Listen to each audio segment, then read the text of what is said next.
बात कर रहा हूँ आर्टिफिशियल लाइफ की, तो पहली चीज़ मुझे क्लिक की कि ये सब आर्टिफिशियल है। हमारे एथिक्स आर्टिफिशियल है, all our ethics are artificial. हम उसके साथ अच्छे होते हैं जो हमारे साथ अच्छा है, उसके साथ अच्छे हैं जो हमें फ़ायदा दे सकता है, जो हमें फ़ायदा नहीं दे सकता हम उसको मुंह भी नहीं लगाते। इसी तरह होता है ना, एक बंदा है कॉलेज में लूज़र है, सारे उसका मजाक उड़ाते हैं, उससे कौन दोस्ती करेगा? इसका मतलब आर्टिफिशियल एथिक्स है।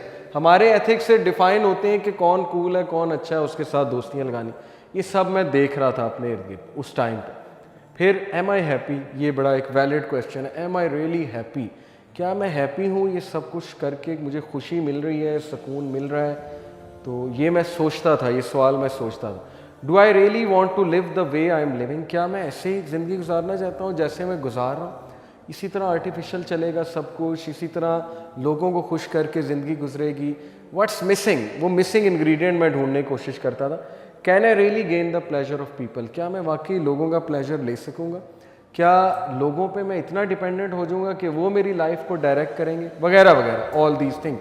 दोस्तियों के लिए हम माँ बाप को भी धोखा दे देते थे। ये क्या है? आर्टिफिशियल पन है ना। और क्या है टीनेज में? इसका मतलब कि उनका प्लेजर हमारे लिए ज़्यादा इंपॉर्टेंट है। आज मुझे पता ही नहीं उन दोस्तों का, पता नहीं कहाँ है वो दोस्त जिनके लिए माँ बाप को धोखे दिए हुए ग्रेड 7, 8 ओ लेवल में। मुझे पता ही नहीं वो आज दोस्त कहाँ है, ना उन्हें पता है मैं कहाँ हूँ, कहाँ गए, कहाँ गई वो दोस्तियाँ, लेकिन माँ बाप अभी तक यहाँ। ओके, ये सारी आर्टिफिशियल चीज़ें, इसलिए ये चीज़ें मुझे बहुत क्लिक करती थी। ये भी अल्लाह का करम है कि क्लिक करती थी। बहुत से लोगों को क्लिक ही नहीं करती, वो उसी आर्टिफिशियल पन में जीना चाहते हैं। ठीक है, तो ये मेरी जर्नी है। ओके, ये मेरा पर्सपेक्टिव है, मैं आपसे अपना पर्सपेक्टिव शेयर कर रहा हूँ कि that's why I came here. मैं सोचता था। अब आते हैं कि पर्पस की क्या अहमियत है। देखें, ये एक बड़ी ज़बरदस्त फ्लो चार्ट है कि 9 पर्पस का मतलब है वेग गोल्स हैं और 9 गोल्स हैं। जब मकसद नहीं है ना, मकसद से मुराद है बिगर मकासद भी होते हैं, छोटे मकासद भी होते हैं। आपने एक जर्नी पे जाना है, उसका एक मकसद है। अपने फैमिली वालों के साथ मरी जाना है, उसका मकसद क्या है? रिक्रिएशन है। उसका मकसद क्या है? फैमिली बॉन्डिंग है। जब आपको एक क्लियर है तो अच्छी बात है। जब आप कहते हैं कि बस निकलो और चलें, तो फिर बीच में बहुत कुछ होता है। फिर जो है वो वेग गोल्स होते हैं, फिर 9 गोल्स भी होते हैं, फिर बड़ा प्रॉब्लम्स भी आते हैं बीच में। वेग प्लान्स और no plans, random daily actions हैं। एक बंदे का मकसद ही कोई नहीं, वो सुबह रैंडम डेली एक्शंस करेगा। मतलब जो उसका दिल किया वो कर लेगा, जो दिल नहीं करेगा वो नहीं करेगा, सीधी सी बात है। प्रोक्रेस्टिनेशन बहुत ज़्यादा है। प्रोक्रेस्टिनेशन का मतलब है कि बस बैठे रहना, लेजी होना, सोचते रहना, लेकिन करना कुछ ना, एक्शन कोई नहीं। और constantly busy with others agenda. ये है वो चीज़ जो मुझे क्लिक की कि क्या मैं अपने एजेंडा के मुताबिक लाइफ गुजार रहा हूँ या अदर्स के एजेंडा के मुताबिक लाइफ गुजार रहा हूँ। ये बहुत इंपॉर्टेंट बात है। अगर अदर्स के मुताबिक गुजार रहा हूँ तो इससे बेहतर ये नहीं कि अल्लाह के एजेंडे के मुताबिक गुजार लूँ। किसी के एजेंडा के मुताबिक तो गुजारनी है ना। या वो एजेंडा मेरा नफ्स है, या वो एजेंडा मेरे दोस्त हैं, या उनका एजेंडा है, या टीवी का एजेंडा है, या मूवीज़ का एजेंडा है, या अल्लाह का एजेंडा है। तो खैर ये है 9 पर्पस। क्लियर पर्पस जब होता है तो क्लियर गोल्स होते हैं, क्लियर प्लान्स होते हैं, क्लियर डेली एक्शंस होते हैं। तो पर्पस को थोड़ा सा अंडरस्टैंड करते हैं कि पर्पस होता क्या है। अक्सर मैं एक मिसाल देता हूँ, मैंने आपको पहले भी दी। जहाज़ में हमें कोई बिठा दे और कहे जी चलो चढ़ो जी जहाज़ में, हमें पता ही नहीं हम कहाँ जा रहे हैं, और वो आपको ये भी कहे कि जी 10 घंटे की फ़्लाइट है और जो खाना है खाओ, मौज करो, लेकिन 10 घंटे बाद जहाज़ क्रैश हो जाएगा और दैट्स इट, ख़त्म। तो उस जहाज़ पे कौन बैठना चाहेगा कि 10 घंटे की फ़्लाइट है और हमें खाने पीने का भी कहा जा रहा है, चलो एंजॉय करेंगे, लेकिन उसके बाद क्रैश हो जाएगा, इज़ दैट इट? कोई मंजिल नहीं है। तो वो पायलट के हाँ कोई मंजिल नहीं। यही है एथिज्म का वर्ल्ड।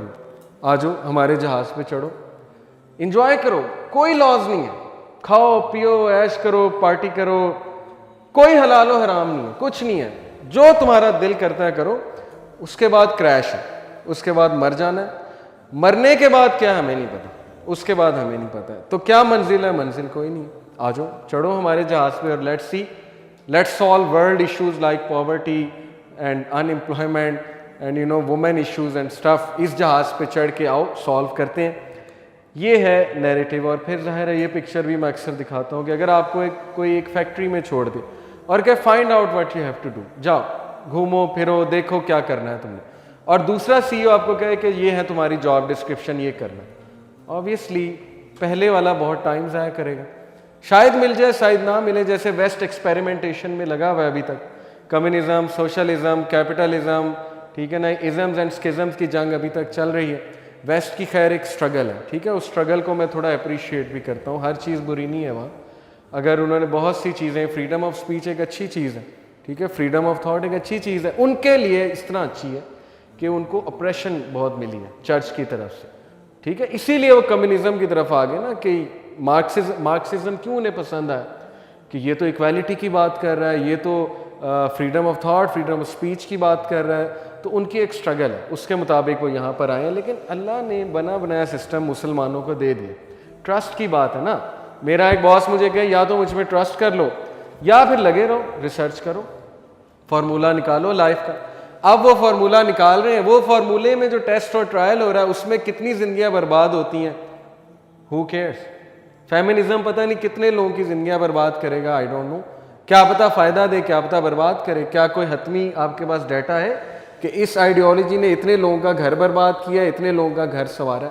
अगर तो किसी के पास है तो दे। कम्युनिज्म ने कितने लोगों की ज़िंदगी बर्बाद की है, कितने लोगों की ज़िंदगी संवारी है, इसका डाटा कहाँ है? हु विल टेल अस?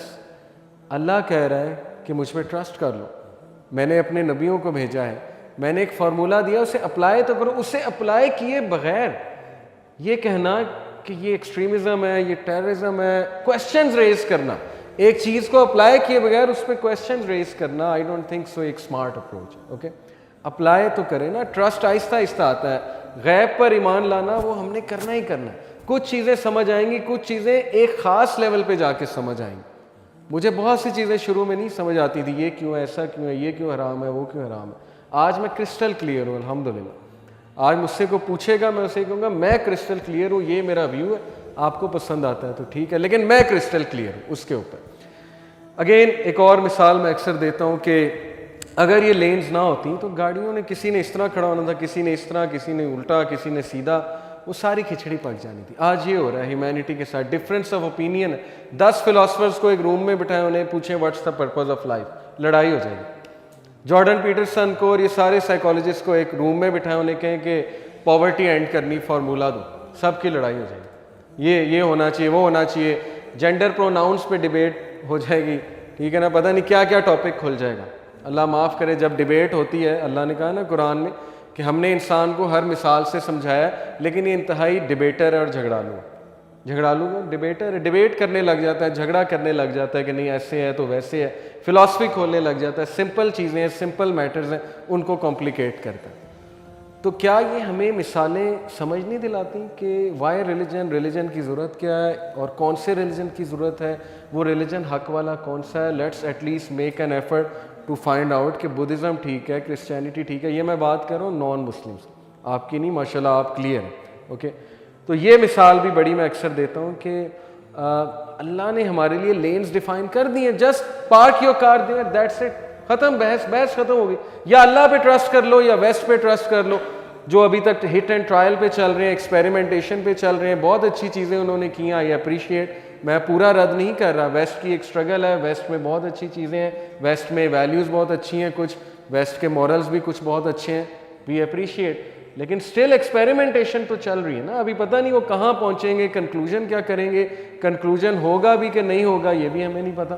कल को वो कोई और साइकोलॉजिस्ट उठ के कोई नई थ्योरी दे देगा, कल को एक और सोशल साइंटिस्ट आएगा, वो कहेगा कि नहीं सोसाइटी ऐसे चलनी चाहिए, मेरा ये व्यू। तो हम क्या लोगों पे डिपेंडेंट हैं? मैं कार्ल मैक्स पे डिपेंडेंट हूँ कि सोसाइटी कैसे चलेगी? कार्ल मैक्स को मैंने खुदा बना लिया, इसका मतलब लोग कार्ल मैक्स को खुदा बनाने के लिए तैयार हैं कि नहीं, he is the one, communism is the answer.